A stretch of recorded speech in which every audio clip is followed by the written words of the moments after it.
Lily and her family moved to the old Victorian house on Ashford Street in late autumn. The house was imposing, its dark stone walls covered in thick ivy, the windows draped in old weathered curtains. It was the perfect place for a new beginning, or so they thought. The house, however, seemed to have its own agenda, silent presence that greeted the new occupants with an unspoken warning.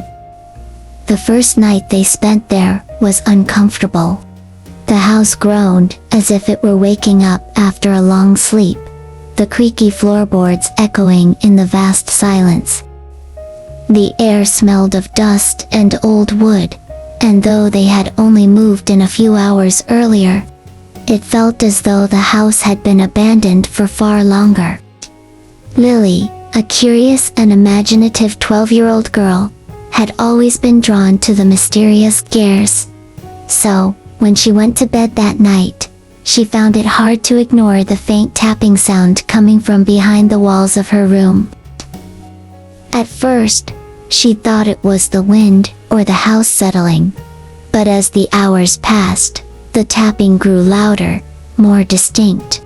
It was rhythmic, like someone knocking from inside the walls, trying to get her attention. The next morning, Lily told her parents, but they brushed it off as nothing more than the house's creaks and groans. Houses like these make all sorts of noises, her father had said with a chuckle, trying to reassure her. But Lily couldn't shake the feeling that something was wrong. Days passed, and the tapping continued. It started at night, but soon, she began hearing it during the day as well, always from behind the walls. Lily tried to ignore it, but it gnawed at her. One afternoon, after school, when her parents were busy unpacking boxes in the living room, Lily decided to investigate. She knew something was hiding in the walls. Her room was large, with wooden floors that creaked under her every step.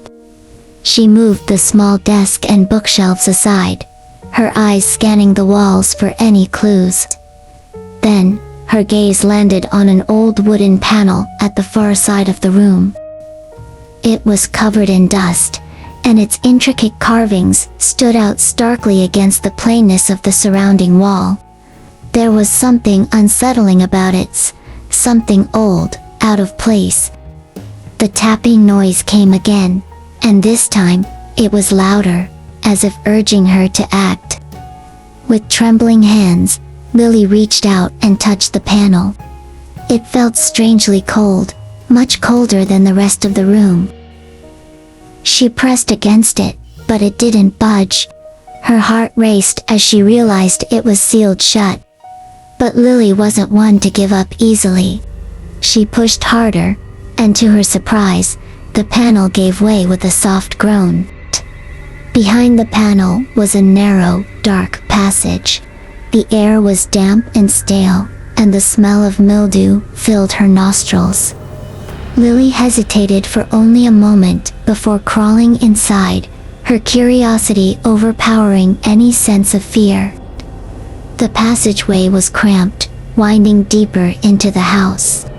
The walls were rough, covered in cobwebs and dust, and the sound of her breathing echoed unnervingly. She crawled for what seemed like an eternity, the only light coming from the flashlight she held in her hand. Her heart pounded in her chest, the tapping noise now growing louder, almost as though it was coming from the very walls around her.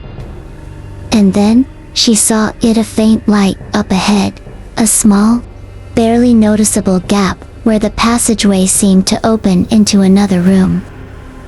Lily squeezed through the narrow space and found herself in a room unlike anything she'd ever seen. The air was thick, heavy with a sense of old sorrow. The room was small, almost claustrophobic, and dimly lit by the flickering light of a single, broken lamp. The floor was covered in dust and rotting blankets.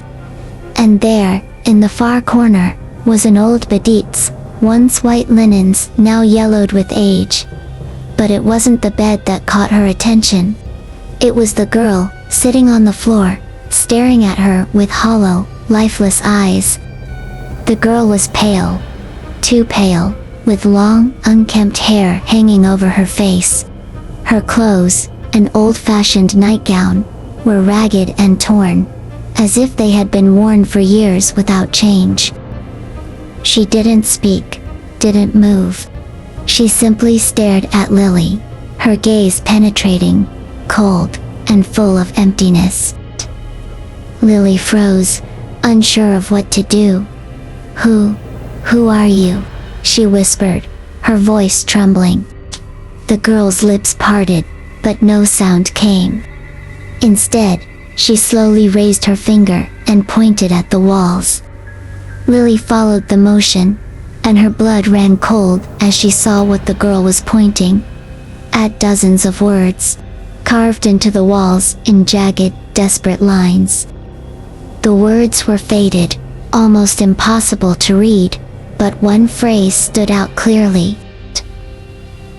"Help me." Suddenly, a low, guttural sound broke the silence, a soft, dragging noise, like something scraping along the floor. Lily's heart skipped a beat. She turned around, but there was nothing there. Just shadows, flickering in the dim light. Without warning, the room seemed to grow colder, the air pressing in around her. The girl's eyes grew darker, her expression shifting from emptiness to something more sinister. Her mouth opened, but this time, a whisper emerged, soft, yet bone-chilling. "You shouldn't have come." Lily's pulse quickened. Something wasn't right. She needed to leave. But as she turned to make her way back through the passageway, the door slammed shut behind her with a deafening bang. The walls seemed to close in, the passageway narrowing, the air growing heavier. Panic surged through her as she tried to push against the walls, but it was no use.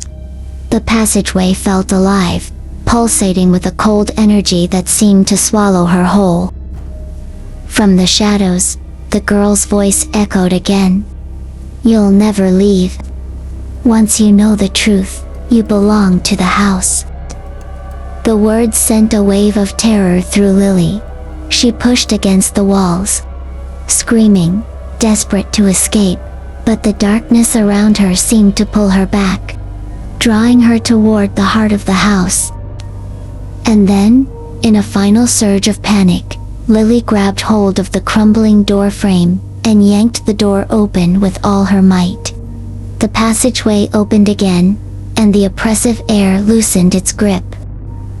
She stumbled into the light, gasping for breath, her heart hammering in her chest. The room around her seemed normal again, as if nothing had happened. But Lily knew better. She ran back to her room, slamming the door behind her. She heard the tapping once more, softer this time, but unmistakable. The sound seemed to come from all around her, beneath the floor, inside the walls, from every corner of the house. The next day, Lily tried to tell her parents, but they dismissed her fears. "It's just an old house, Lily. You're imagining things," her father said, with a warm smile. Her mother gently ruffled her hair. "You'll get used to it. Every house makes noises." But Lily knew something darker was at play. That night, she could no longer ignore the creeping sensation that she was being watched. She heard soft footsteps in the hallway, and when she looked out her bedroom door, no one was there. The shadows seemed to move on their own, stretching and twisting in unnatural ways. Then, as she lay in bed, something strange happened. She heard a faint whisper, low and cold, from the darkness. "Help me." The walls creaked, and the tapping began again, louder and more urgent than before. Lily's heart raced as she realized she wasn't alone in this house. The girl who lived in the walls had made sure of that. Lily's eyes widened in terror as she looked around the room. The shadows grew longer, and the coldness in the air deepened. "You are mine now," the voice whispered, a chilling promise of never-ending torment. "We are all part of this house, and you will never leave." The tapping grew louder, and Lily felt a strange pull toward the walls. Her hand trembled as she reached out to touch the cold, ancient wood, and as her fingers brushed the surface, she heard it. A faint voice, muffled and distant, yet unmistakable. "Help me."